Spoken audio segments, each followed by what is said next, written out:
Hi friends hi students. ఈ వీడియోలో మనం పారిశ్రామిక విధానంలో కాంపిటీషన్ బిల్లు ప్రభుత్వం తేవడం గురించి తెలుసుకుంటున్నాం. కాంపిటీషన్ బిల్ 2002 కాంపిటీషన్ బిల్ గురించి తెలుసుకుంటున్నాము. అలాగే ఈ వీడియోలో మనం బొగ్గు విధానము, ఖనిజ విధానంలో మార్పులు, నౌకాశ్రయ పోర్టు చట్టం, ఇవన్నీ ఈ వీడియోలో తెలుసుకుంటున్నాము. కాంపిటీషన్ బిల్ 2002 గురించి ఈ వీడియోలో చెప్పుకుంటున్నాం. వీడియోలోకి వెళ్ళబోయే ముందు చిన్న రిక్వెస్ట్, దయచేసి నా వీడియోని సబ్స్క్రైబ్ చేయండి, అలాగే లైక్ చేయండి, మీ ఫ్రెండ్స్కి షేర్ చేయండి.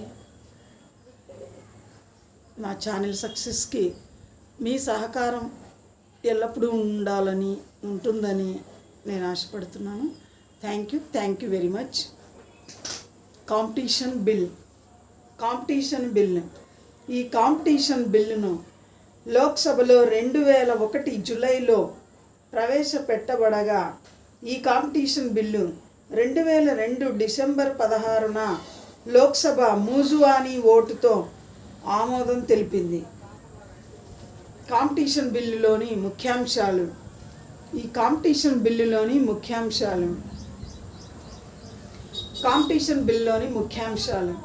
దేశంలో కంపెనీల మధ్య ఆరోగ్యకరమైన పోటీని, పెట్టుబడులకు ప్రోత్సాహాన్ని అందించడానికి ఈ బిల్లు దోహదపడుతుంది. బహుళజాతి కంపెనీలు మార్కెట్లో ఎటువంటి అవకతవకలకు పాల్పడకుండా నియంత్రిస్తుంది. Competition commission of India CCI అనే నియంత్రణ సంస్థను ఈ బిల్లు ద్వారా ఏర్పాటు చేయడం జరిగింది. CCI ట్రాయ్ IRDA తరహాలోనే స్వతంత్ర నియంత్రణ సంస్థగా CCI పనిచేస్తుంది. CCI అంటే కాంపిటీషన్ కమిషన్ ఆఫ్ ఇండియా. 1969 నాటి MRTP చట్టాన్ని ఉపసంహరిస్తారు. 1969 నాటి MRTP చట్టాన్ని ఉపసంహరిస్తారు. Monopolies and restrictive trade practices commission MRTP 1969.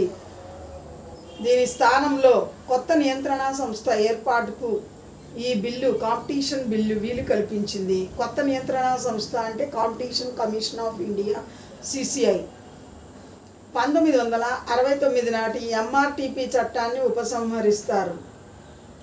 MRTP అంటే monopolies and restrictive trade practices commission MRTP 1969 స్థానంలో కొత్త నియంత్రణ సంస్థ CCI competition commission of India CCI అనే కొత్త నియంత్రణ సంస్థ ఏర్పాటుకు ఈ కాంపిటీషన్ బిల్లు వీలు కల్పించింది.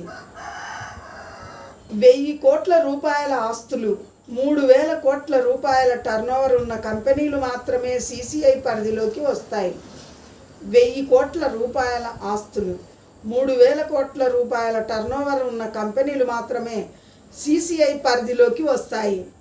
ఈ బిల్లు చిన్న తరహా పరిశ్రమలు, గ్రామీణ చేతి వృత్తుల రంగాల రక్షణకు దోహదపడుతుంది. ఈ బిల్లు చిన్న తరహా పరిశ్రమలు, గ్రామీణ చేతి వృత్తుల రంగాల రక్షణకు దోహదపడుతుంది.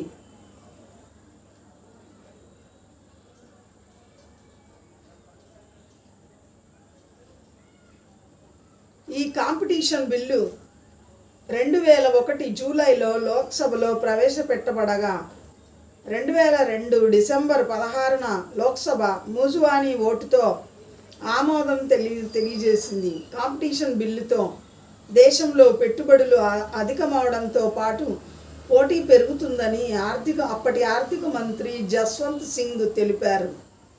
కాంపిటీషన్ బిల్లు 2002 డిసెంబర్ 16న లోక్సభ మూజువానీ ఓటుతో ఆమోదం తెలుపగా అమల్లోకి వచ్చింది. ఈ కాంపిటీషన్ బిల్లుతో దేశంలో పెట్టుబడులు అధికమవడంతో పాటు పోటీ పెరుగుతుందని అప్పటి ఆర్థిక మంత్రి జస్వంత్ సింగ్ తెలిపారు. భారతీయ కంపెనీలు ప్రపంచ స్థాయి సంస్థలుగా ఎదిగేందుకు ఇది తోడ్పడుతుందని ఆశాభావం వ్యక్తం చేశారు. Monopolies and restrictive trade practices commission MRTP 1969 స్థానంలో కొత్త నియంత్రణా సంస్థ ఏర్పాటుకు ఈ బిల్లు కాంపిటీషన్ బిల్లు వీలు కల్పిస్తున్నది. ప్రతిపాదిత కాంపిటీషన్ కమిషన్ ఆఫ్ ఇండియా సిసిఐపై అందిన సూచనలను ప్రస్తావిస్తూ సెలక్షన్ కమిటీలో మంత్రులకు స్థానం కల్పించబోవని జస్వంత్ సింగ్ స్పష్టం చేశారు. ట్రాయ్ ఐఆర్డిఏ ఇవి కూడా ఒక పారిశ్రామిక విధానంలో నియంత్రణా సంస్థలు. ట్రాయ్ ఐఆర్డిఏ తరహా నియంత్రణా సంస్థగా సిసిఐ కూడా పనిచేస్తుందని మంత్రి జస్వంత్ సింగ్ స్పష్టం చేశారు. అయితే విధానాల రూపకల్పనకు మార్గదర్శకాలు జారీ చేయడం, రెండు నియంత్రణా సంస్థల మధ్య ఏర్పడే ప్రతిష్టంభన పరిష్కారం చూపడం తదితర విషయాల్లో జోక్యం చేసుకునే అధికారం ప్రభుత్వానికి ఉందని ఆయన తెలిపారు. WTO World Trade Organization, European యూనియన్ల నుంచి ఎదురైన ఒత్తిడితోనే ఈ బిల్లు ప్రవేశపెట్టినట్లు ప్రతిపక్షాలు చేసిన విమర్శలకు ఆర్థిక మంత్రి సమాధానంగా చెప్పారు. బహుళజాతి కంపెనీలు మార్కెట్లో ఎటువంటి దుర్వినియోగానికి, అక్రమాలకు పాల్పడకుండా చట్టపరంగా అన్ని రక్షణ చర్యలు తీసుకోవడం జరుగుతుందని అప్పటి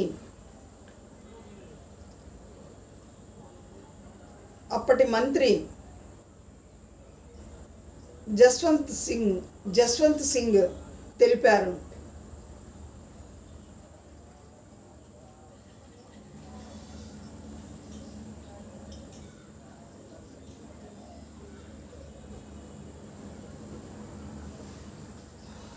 బొగ్గు విధానం 1997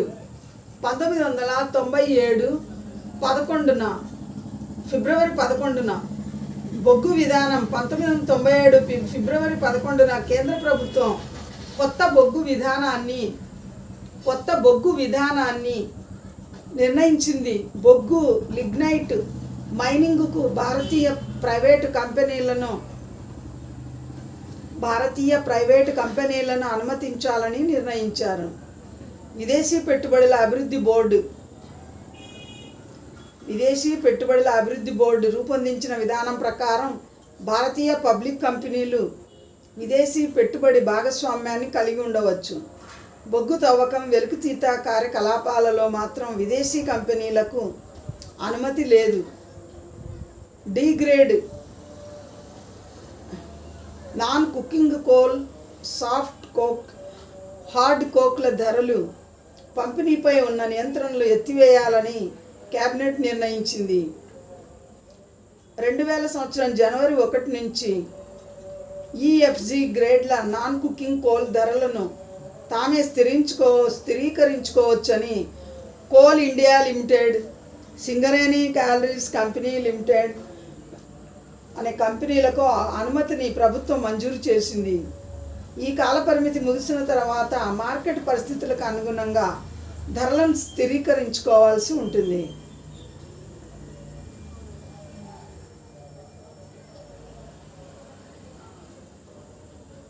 పొంతన లేకుండా ఉన్న డిమాండు, సరఫరాల మధ్య సమతుల్యాన్ని సాధించి బొగ్గు సరఫరాను పెంపొందింపజేసేందుకు ప్రభుత్వం ఈ క్రొత్త చర్యలు తీసుకుంది.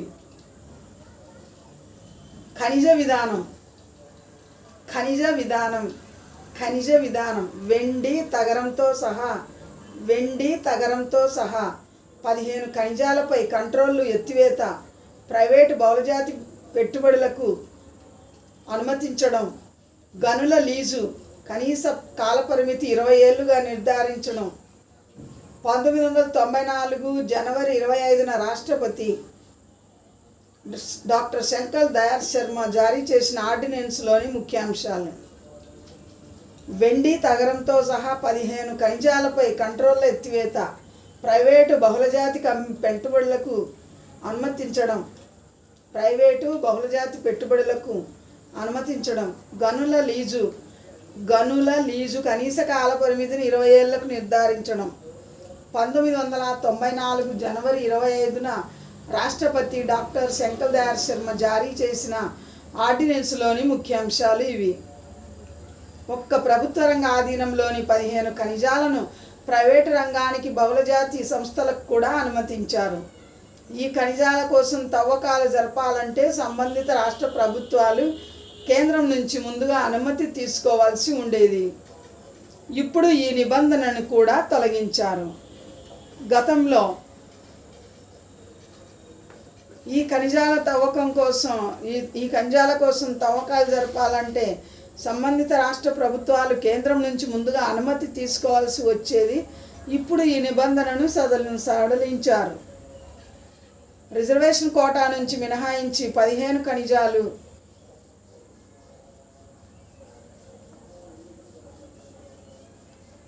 ఫాస్ఫేట్ ఎరువులు, బైరైటీస్, డోలమైట్స్, జిప్సమ్, కమోనైట్, మ్యాగ్నసైట్, మోలిబ్డినం, నికెల్, ప్లాటినం, ఇతర విలువైన రాళ్ళు, పిల్లిమనైట్, సిల్వర్, సల్ఫర్ ధాతువులు, తగరం, టంగ్స్టన్ మొదలైన ధాతువులు. 1993 ఖనిజ విధానంలోనే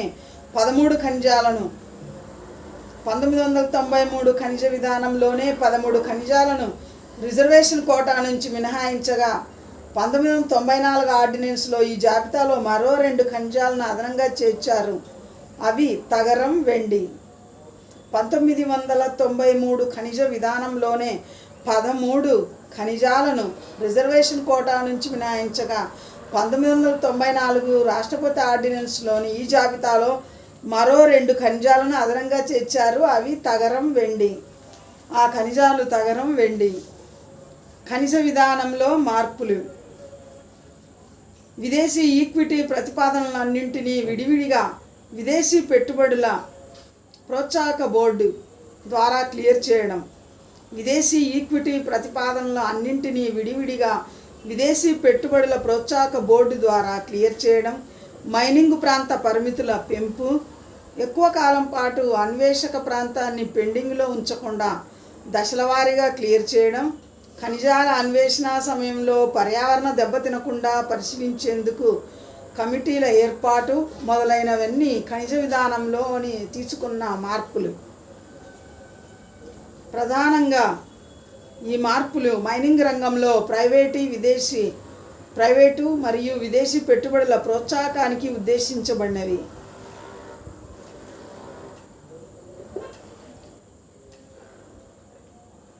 %50 దాకా విదేశీ ఈక్విటీని అనుమతించాలన్నది ప్రధాన నిర్ణయం. ప్రతిపాదనల అన్నింటినీ పరిశీలించి ఆమోదించాల్సి ఉంటుంది. ఒక్కో ప్రతిపాదనను విడివిడిగా పరిశీలించాలి. 30% విదేశీ ఈక్విటీ ఉందని భావించినప్పుడు ఆటోమేటిక్గా ఆమోద ముద్ర పడుతుంది.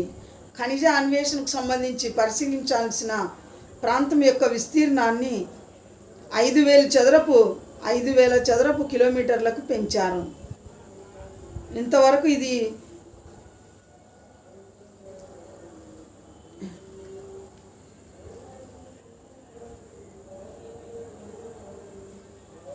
25 చదరపు కిలోమీటర్లే ఉండేది. ఇంతవరకు ఇది 25 చదరపు కిలోమీటర్లే ఉండేది. దీనిని ఖనిజ విధానంలో మార్పులు తీసుకున్న తర్వాత దీనిని 5,000 చదరపు కిలోమీటర్లకు పెంచారు. దేశవ్యాప్తంగా ఒక కంపెనీ 10,000 చదరపు కిలోమీటర్ల కంటే ఎక్కువ ప్రాంతంలో దీర్ఘకాలం అన్వేషణ పనికిరాదు. దశల వారీగా కొంత ప్రాంతాన్ని ఎప్పటికప్పుడు క్లియర్ చేస్తూ ఉండాలి. ఏడాది కాలం పూర్తి కాగానే మంజూరైన ప్రాంతంలో సగం లేదా కనీసం 1000 కిలోమీటర్లు రెంటిలో ఏది తక్కువైతే అది తిరిగి అప్పచెప్పాల్సి ఉంటుంది. దశల వారీగా కొంత ప్రాంతాన్ని ఎప్పటికప్పుడు క్లియర్ చేస్తూ ఉండాలి. ఏడాది కాలం పూర్తి కాగానే మంజూరైన ప్రాంతంలో సగం లేదా కనీసం 1000 కిలోమీటర్లు ఈ రెండింటినో ఏదో ఒకటి తిరిగి ప్రభుత్వానికి అప్పచెప్పాల్సి ఉంటుంది. రెండో ఏడాదిలో మిగిలినది తదనంతరం ఇంకా ఏదైనా ప్రాంతం మిగిలిపోతే అది తిరిగి ప్రభుత్వానికి అప్పగించాల్సి ఉంటుంది. పరిశీలనార్హమైన ప్రాంత పరిధిని పెంచినప్పటికీ అసలు మైనింగ్ 10 చదరపు కిలోమీటర్ల ప్రాంతంలోనే జరుగుతుంది. పరిశీలనార్హమైన ప్రాంత పరిధిని పెంచినప్పటికీ అసలు మైనింగ్ అన్నది 10 చదరపు కిలోమీటర్ల ప్రాంతంలోనే జరుగుతుంది. పర్యావరణానికి విఘాతం కలగకుండా చూసేందుకు కమిటీల ఏర్పాటు మరో ముఖ్యాంశం. పర్యావరణానికి విఘాతం కలగకుండా చూసేందుకు కమిటీల ఏర్పాటు మరో ముఖ్యాంశం. ప్రభుత్వేతర సంస్థలు, ఆసక్తి ఉన్న ఇతర సంస్థలు, ప్రజా సంఘాల సభ్యులతో జాతీయ రాష్ట్ర స్థాయిల్లోనే కాక స్థానికంగా కూడా ఈ కమిటీలను ఏర్పాటు చేశారు. మైనింగ్ కార్యకలాపాలను నిశితంగా పరిశీలించి సమీక్షించడం ఈ కమిటీల విధి.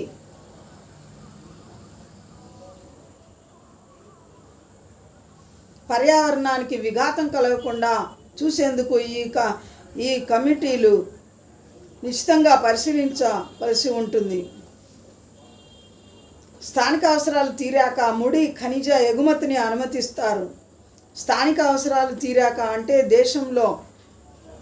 దేశంలో ఈ ఖనిజాలను సరఫరా చేయడం, దేశానికి అవసరమైనంత ఖనిజాలను సరఫరా చేయడం తీరాక ముడి ఖనిజాన్ని యొక్క ఎగుమతిని అప్పుడు ప్రభుత్వం అనుమతిస్తుంది. అయితే ఈ ఎగుమతి కూడా వాల్యూ యాడెడ్ రూపేణా మాత్రమే అనుమతించాలన్నది కీలక విధానం. అయితే ఈ ఎగుమతి కూడా వాల్యూ యాడెడ్ రూపేణా మాత్రమే అనుమతించాలన్నది కీలక విధానం. ఈ విధంగా ఖనిజాల వెలికితీత తర్వాత స్థానిక అవసరాలు తీరాక ముడి ఖనిజం ఎగుమతులను అనుమతిస్తారు. అయితే ఈ ఎగుమతులు కూడా వాల్యూ యాడెడ్ రూపేణా మాత్రమే అనుమతించాలన్నది కీలక విధానం. నెక్స్ట్ నౌకాశ్రయ చట్టం, పోర్ట్ చట్టం. నౌకాశ్రయ చట్టం, పోర్ట్ చట్టం.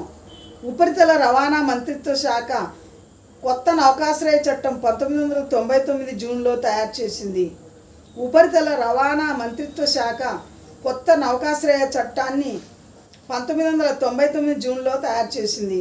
అధిక సామర్థ్యం, ఉత్తమ సరుకు రవాణా, నౌకాశ్రయాల్లో ఓడల నిర్వహణ ద్వారా ఉత్తమ నౌకాశ్రయ యాజమాన్యంతో ఎగుమతిదారులకు సహాయపడేందుకు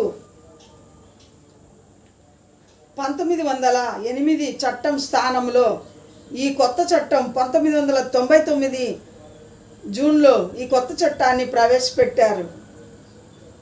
నౌకాశ్రయ పోర్ట్ చట్టం, పోర్ట్ యాక్ట్, నౌకాశ్రయ చట్టం. ఉపరితల రవాణా మంత్రిత్వ శాఖ కొత్త నౌకాశ్రయ చట్టాన్ని 1999 జూన్లో తయారు చేసింది. అధిక సామర్థ్యం, ఉత్తమ సరుకు రవాణా, నౌకాశ్రయాల్లో ఓడల నిర్వహణ ద్వారా ఉత్తమ నౌకాశ్రయ యాజమాన్యంతో ఎగుమతిదారులకు సహాయపడేందుకు 1908 చట్టం స్థానంలో ఈ కొత్త చట్టం నౌకాశ్రయ చట్టం 1999 చట్టం ప్రవేశపెట్టడం జరిగింది. కొత్త చట్టంలోని ముఖ్యాంశాలు: ఎక్కువ ఓడలను అధిక సరుకు రవాణాను నిర్వహించేందుకు నౌకాశ్రయ ప్రాంతాన్ని విస్తరించేందుకు కేంద్రానికి అధికారం ఇవ్వడం, షిప్పింగ్ కంపెనీల నుంచి హైడ్రోగ్రాఫిక్ ఛార్జీలు వసూలు చేయడం, జలాల లోతు బ్యాక్ వాటర్ నిర్వహణకు ఈ మొత్తాన్ని వెచ్చిస్తారు. ఛార్జీల ద్వారా వసూలు చేసిన మొత్తాన్ని బ్యాక్ వాటర్ నిర్వహణకు వెచ్చిస్తారు. ఇంటర్నేషనల్ మ్యారిటైమ్ ఆర్గనైజేషన్ కన్వెన్షన్ ప్రయాణాలు నియమాలు అమలు చేసేందుకు చట్టబద్ధమైన నావిగేషనల్ సేఫ్టీ కమిటీని రూపొందించడం జరిగింది. ఇంటర్నేషనల్ మ్యారిటైమ్ ఆర్గనైజేషన్ కన్వెన్షన్ ప్రమాణాలు నియమాలు అమలు చేసేందుకు చట్టబద్ధమైన నావిగేషనల్ సేఫ్టీ కమిటీని రూపొందించడం జరిగింది. ఈ ముసాయిదా చట్టాన్ని సలహాలు స్పందనలు తెలియజేసేందుకు అన్ని సముద్ర ప్రాంత రాష్ట్ర ప్రభుత్వాలకు పంపించారు. రాష్ట్ర ప్రభుత్వాలు సలహాలు అందించిన తర్వాత చట్టానికి తుది రూపాన్ని ఇచ్చి పార్లమెంటులో అనుమతిని పొందడం జరిగింది. నౌకాశ్రయాల్లో జాయింట్ వెంచర్ నిర్వహణకై మేజర్ పోర్ట్ ట్రస్ట్ యాక్ట్ 1963కి సవరణలను ప్రతిపాదించారు. నౌకాశ్రయాల్లో జాయింట్ వెంచర్ నిర్వహణకై మేజర్ పోర్ట్ ట్రస్ట్ యాక్ట్ 1963కి సవరణలను ప్రతిపాదించారు. ఈ ఉమ్మడి నిర్వహణ సవరణ 3 రూపాల్లో ఉంటుంది. మేజరు మైనర్ పోర్టుల మధ్య ప్రైవేటు విదేశీ కంపెనీలతో మేజర్ పోర్టులు విదేశీ నౌకాశ్రయాలతో కలిసి నిర్వహించడం. మేజర్ పోర్టులు విదేశీ నౌకాశ్రయాలతో కలిపి నిర్వహించడం. మేజర్ పోర్టులు విదేశీ నౌకాశ్రయాలతో కలిపి నిర్వహించడం. ఉమ్మడి నిర్వహణలో మేజర్ పోర్టు అధిక వాటా కలిగి ఉంటుంది. ఒకవేళ పెద్ద చిన్న ప్రైవేటు కంపెనీలు కలిసి నిర్వహిస్తే మేజర్ పోర్టుకు 26% వాటా ఉంటుంది. ఒకవేళ పెద్ద చిన్న ప్రైవేటు కంపెనీలు కలిసి నిర్వహిస్తే ఈ మేజర్ పోర్టుల నిర్వహణను నిర్వహిస్తే మేజర్ పోర్టుకు 26% వాటా ఉంటుంది. బోర్డు స్థాయిలో నిర్ణయాలను ప్రభావితం చేసేందుకు మేజర్ పోర్టు ఈ 26% వాటాను కలిగి ఉంటుంది. బోర్డు స్థాయిలో నిర్ణయాలను ప్రభావితం చేసేందుకు మేజర్ పోర్టు ఈ 26% వాటాను కలిగి ఉంటుంది. ప్రైవేటు భాగస్వామ్యంతో కలిస్తే బీఓటీ విధానాన్ని అవలంబించాలి. మేజర్ పోర్ట్స్ విదేశీ పోర్టుల మధ్య ఒప్పందం ఉంటే దీనికి సంబంధించిన విషయాలను ప్రభుత్వాలు నిర్ణయిస్తాయి. మేజర్ పోర్ట్స్ విదేశీ పోర్ట్స్ మధ్య ఒప్పందం ఉంటే దీనికి సంబంధించిన విషయాలను ఆ 2 ప్రభుత్వాలు నిర్ణయిస్తాయి. అన్ని మేజర్ పోర్టులను రైలు రోడ్లతో అనుసంధానించేందుకు పోర్ట్ ఇన్ఫ్రాస్ట్రక్చర్ ఫండ్ను ఏర్పరచాలని ఉపరితల రవాణా మంత్రిత్వ శాఖ నిర్ణయించడం జరిగింది. అన్ని మేజర్ పోర్టులను రైలు రోడ్లతో అనుసంధానించేందుకు పోర్ట్ ఇన్ఫ్రాస్ట్రక్చర్ ఫండ్ను ఏర్పరచాలని ఉపరితల రవాణా మంత్రిత్వ శాఖ నిర్ణయించింది. తదనుగుణంగానే అమలు చేయడం జరిగింది. సరుకు రవాణా ఛార్జీలపై సెస్ వసూలు చేయడం ద్వారా ఈ నిధిని ఏర్పాటు చేస్తారు. ఈ నిధిని అంటే పోర్ట్ ఇన్ఫ్రాస్ట్రక్చర్ ఫండ్ అనే ఈ నిధిని ఏర్పాటు చేస్తారు. సరుకు రవాణా ఛార్జీలపై సెస్ వసూలు చేయడం ద్వారా ఈ నిధిని పోర్ట్ ఇన్ఫ్రాస్ట్రక్చర్ ఫండ్ను ఈ నిధిని ఏర్పాటు చేసి నిర్వహించడం జరుగుతుందని ప్రభుత్వం నిర్ణయించింది. ఈ కొత్త నౌకాశ్రయ పోర్టు చట్టం 1999 ద్వారా ఈ సవరణలు చేయడం జరిగింది. నౌకాశ్రయ చట్టము నౌకాశ్రయ పోర్టులు నిర్వహణలో ఈ మార్పులను తీసుకురావడం జరిగింది. Thank you students, thank you very much. Next వీడియోలో ఇండియన్ ఎయిర్లైన్స్ పాలసీ చెప్తాను.